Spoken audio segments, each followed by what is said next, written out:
Peter, we've already seen 5 states legalize marijuana. If Canada, as a whole country, legalized it, do you see some of that spilling over to the U.S. and maybe influencing U.S. drug policy? One can hope. Unfortunately, the sanity flow out of Canada isn't as much as I think we all would like to see. If Eric wanted to somehow legally adopt me, I would really kind of, be happy to move up to Canada and continue my life as an alien there. The marijuana thing is just another example of this bizarre, weird pseudo-Puritanism, I think, that America clings to for political reasons. The Republicans and a lot of Democrats as well have convinced all the old people in the United States, that marijuana is the gateway drug to ISIS or something. And despite the fact that so many people are actually using marijuana safely, either illegally or in a few states legally, doesn't seem to ever get into the argument. And so if we legalize marijuana, people are going to smoke marijuana. Well, they already are smoking marijuana. They're just doing it illegally. I suspect that the solution more of America will end up choosing is going to be, medical marijuana with big quotes around it, such as what California is doing, where you can essentially go and get a medical marijuana card fairly easily, and then you can, smoke all the marijuana you really want.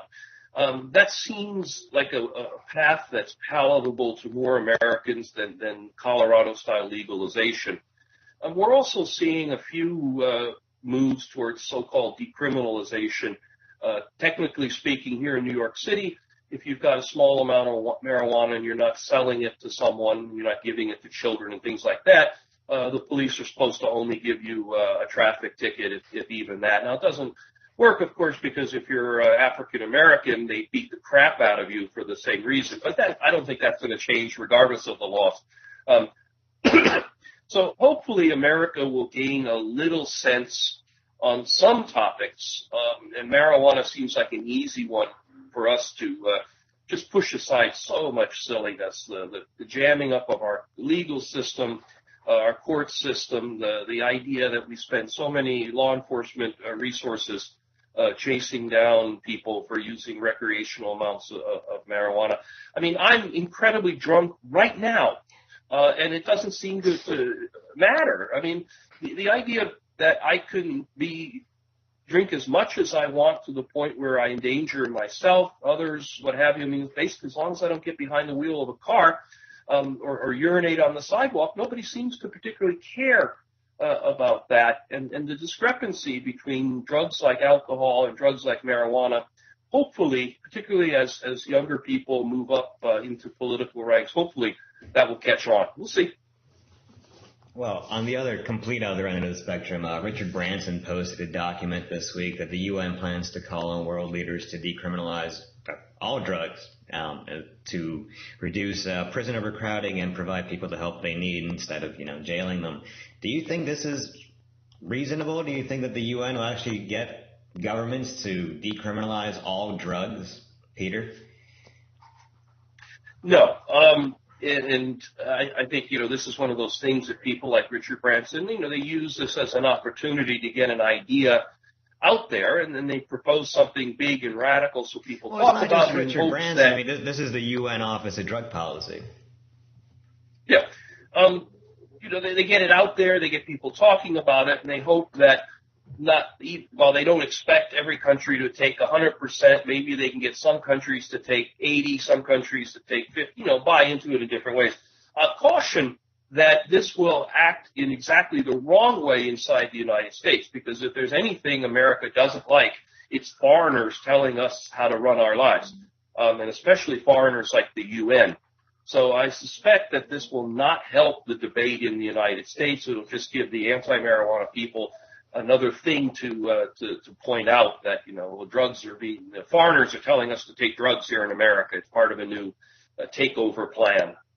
Well, Eric, you guys are planning on legalizing marijuana. Why not, maybe not legalize, but decriminalize the rest of the drugs? I mean, it's a logical argument. It depends how you classify certain other drugs and how dangerous they are, if they are dangerous. you started marijuana, yeah, do you stop or do you keep going? Sorry for my dog howling in the background. But I don't know. It's a question. Usually I'm, stop at marijuana, start with that. Let's, analyze the results, see how it goes. And then from there, maybe you progress into something else. I guess the idea, though, is that the government would fear then that our society would break down and become, drug addicted degenerates and stuff. But I don't know. Is it the right answer? Well, you mentioned that other drugs are more dangerous. The point of what the UN is trying to say isn't that they're not, is that we should get these people, into rehab, into health facilities, rather than putting them in a prison. Sure.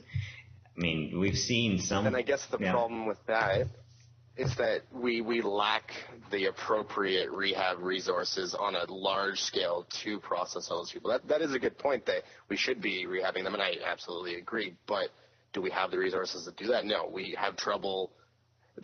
Especially in the United States, we have this issue with rehabbing people. We always think that the best way to fix somebody is to punish them.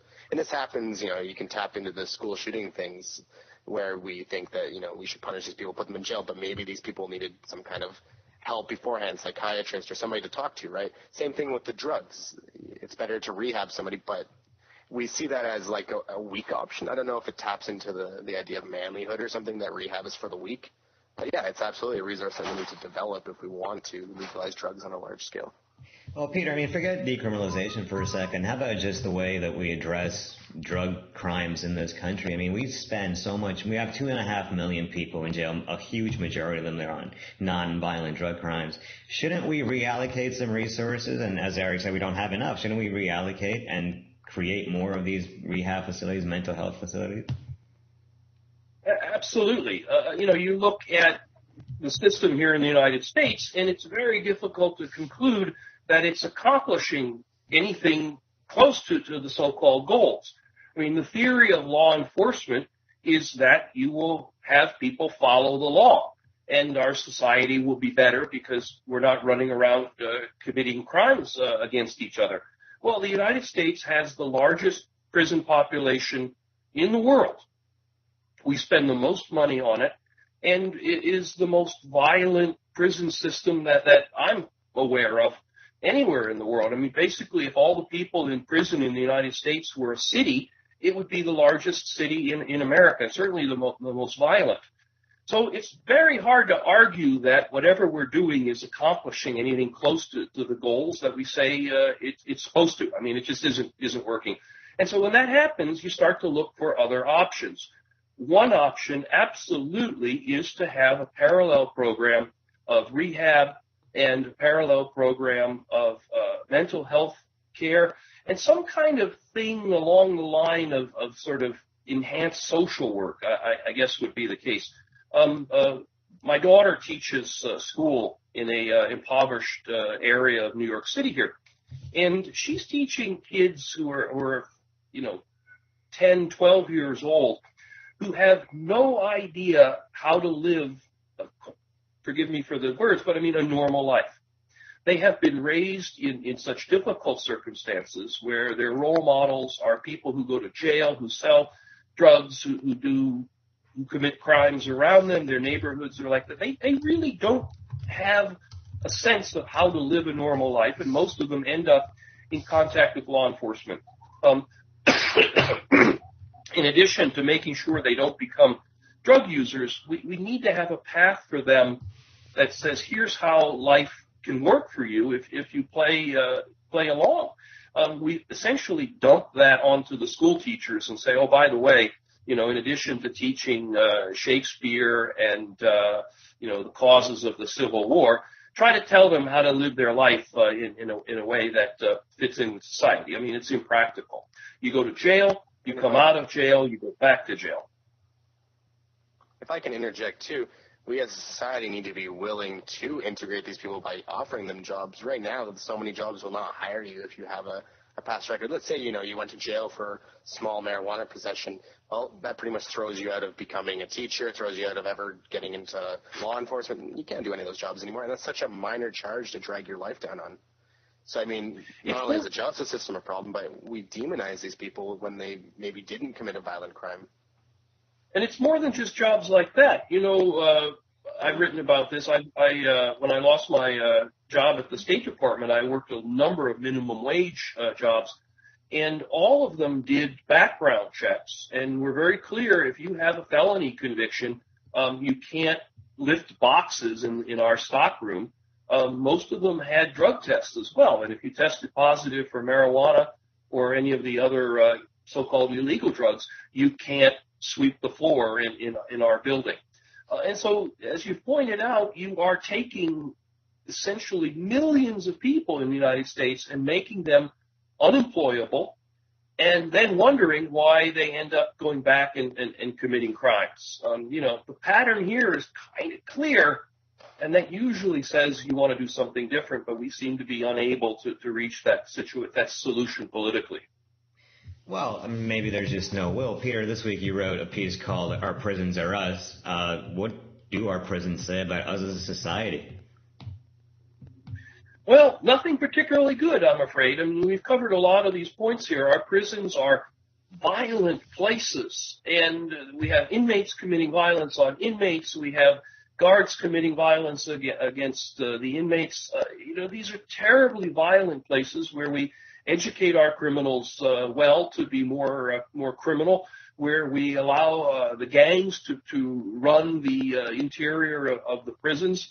And we force inmates into these situations where it's either become victims of the gangs or join the gang so that you can use the power of the gang to protect yourself. And we don't seem to have a big problem with that as long as, they play within the boundaries of what the guards want. There doesn't seem to be much of anything going on inside the prisons to lessen the chance that someone will be a repeat offender. And in fact, things like we just talked about make it more likely, I think, that people come out offenders. We make it, if there's drugs in our prisons, there's violence in our prisons. It's really our society on a frighteningly ramped up level. And if we can't control what goes on inside of a prison, or don't want to control it inside a prison, then, really, what does that say about our commitment to any kind of reasonable or just society?